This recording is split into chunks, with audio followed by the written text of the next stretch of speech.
आता कळेल लवकरच, ते आता मी काही सांगणार नाही, पण अनेक जण विचारणा करतायत. त्यामुळे आज तरी अजून आम्ही ते काही ओपन केलेलं नाही आहे, पण पुढे बघा दिसेल तुम्हाला. मुंबई महापालिकेमध्ये शिंदे सेनेची देखील मागणी आहे 2.5 वर्ष महापौर पदाची. खुला प्रवर्ग आता झालेला आहे. काय वाटाघाटी किंवा तडजोडी मुंबईसाठी होऊ शकते? मला वाटतं या बाबतीमध्ये माननीय मुख्यमंत्री महोदय आज रात्रीपर्यंत उद्या सकाळपर्यंत या ठिकाणी येतील.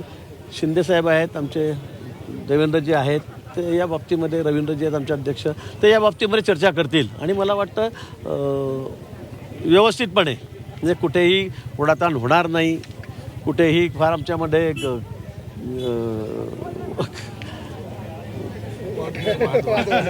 वाद होणार नाहीत. निश्चित आम्ही सर्व महाराष्ट्रामध्ये ज्या ज्या ठिकाणी आमची महायुती आहे त्या ठिकाणी आम्ही हा प्रश्न अतिशय व्यवस्थितपणे हाताळतो. भाऊ, जळगाव तुमचा बालेकिल्ला होता. जळगाव सुद्धा आज महिलांसाठी, ओबीसीसाठी विशेषतः राखीव आहे. तिथे काही उमेदवार चेहरे आहेत का? सगळेच आता मी सांगितलं तुम्हाला, तिथे तर आम्ही खूप मोठ्या संख्येमध्ये त्या ठिकाणी आलेलो आहोत. 47 जागा आमच्या ठिकाणी, अजून 5-7 लोक आमच्यामध्ये त्या ठिकाणी येत आहेत. जाईल 52-54 पर्यंत. मला असं वाटतं की तिथे आम्ही युतीमध्ये लढलेलो आहोत. मित्रपक्षही आमचा त्या ठिकाणी 22 जागेंवर आलेला आहे, 21 जागेंवर काहीतरी निवडून आलेला आहे, 21 जागेंवर. तर मला असं वाटतं की त्या ठिकाणी आमचं संपूर्ण बहुमत आहे. तिथे काही ओढाताणी खिचडाणी आमच्यामध्ये नाही आहे, ठरलेलं आहे.